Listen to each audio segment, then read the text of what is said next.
So one could say, well, that's fairly interesting, but then why have you accepted to work on the relaunch of the single market? Well, I accepted because I think it's necessary, but I think that to make progress we should not hide the difficulties. I, for one, said to the President of the European Commission that I was honored and delighted to try to do this, but that I would not produce a report which simply listed, in an intelligent way, I hope, a number of measures to be put in place to relaunch the single market. That is a necessary condition, but by no means a sufficient condition, because we also have to openly address those concerns which are at the roots of the reluctance that we have seen in many countries to go ahead with the single market, with mobility, etc. And there has been a retrenchment on the notion of national champions, even in an unsuspectable country, British jobs for British workers, things like that. So, I am now going around the main capitals of Europe, that's why I'm today in Warsaw, trying to understand country by country where a country, member state, by member state I mean the government, but also the stakeholders of the market, thanks to demosEUROPA. I just had a very interesting brainstorming with exponents of the Polish business community, for example.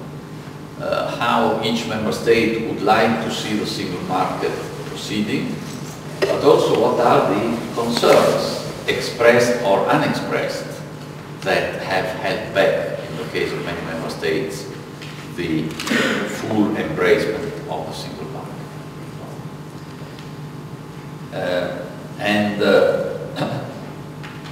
These concerns need to be addressed, and that is why the strategy that I will propose in my report to President Barroso before the end of April will be a strategy based on two pillars.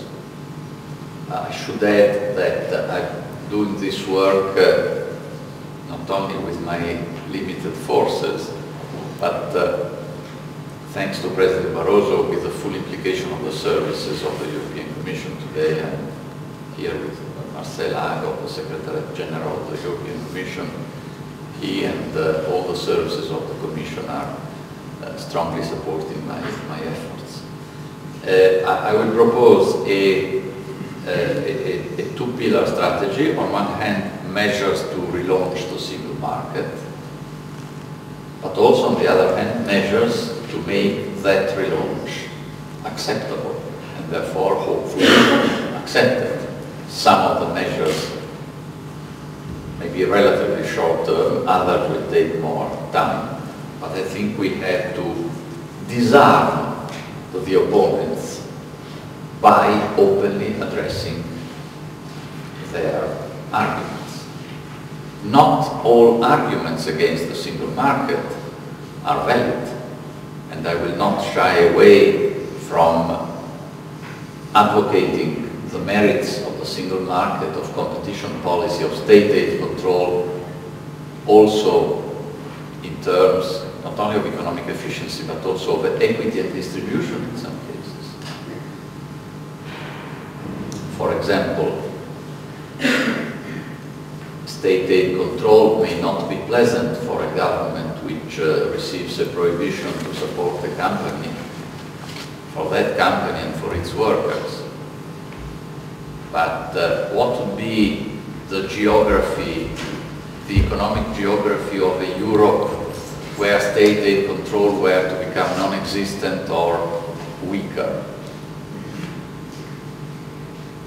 We would see the largest, the richest member states gradually driving out of the market the companies of the smaller, the less rich member states, possibly the new member states, because of course the former have more resources to put at the disposal of their companies than the latter.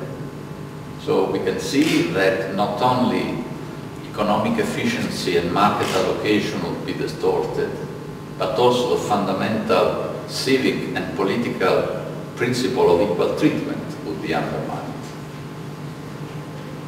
Equally in terms of distribution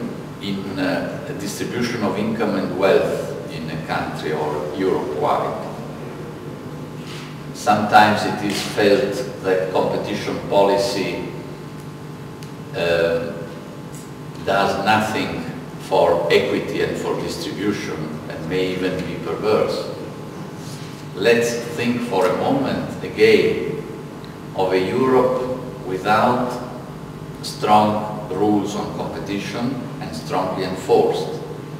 We know the merits, but also some inherent tendencies of capitalism.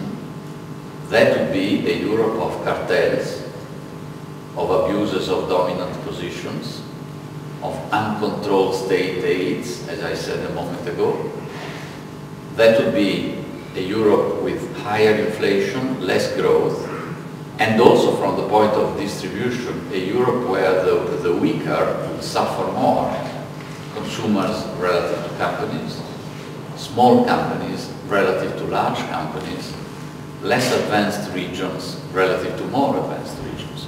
So I will in my report not try to sell the single market by proposing a softening of its rigor, but by doing two things. On one hand, to try to explain pedagogically the merits of the single market, and also where there are some problems, trying to address them, including by accompanying policies. So, in the measures to relaunch the single market, I will not go into the details. I'm more interested in having a debate with you. There will be proposals on how to make implementation and enforcement of the rules prompter and more rigorous. So exactly the opposite of softening the single market, to be clear. Deepening and extending the single market in areas where it does not yet exist to a sufficient degree, like services, like free movement of labor and professional qualifications. Some very interesting examples came up in our lunch today. The digital economy. Today, the Commission study reveals some 60% of the cross-border transactions online cannot be completed for one or another technical or legal reason. That is a vast economic damage relative to the potential.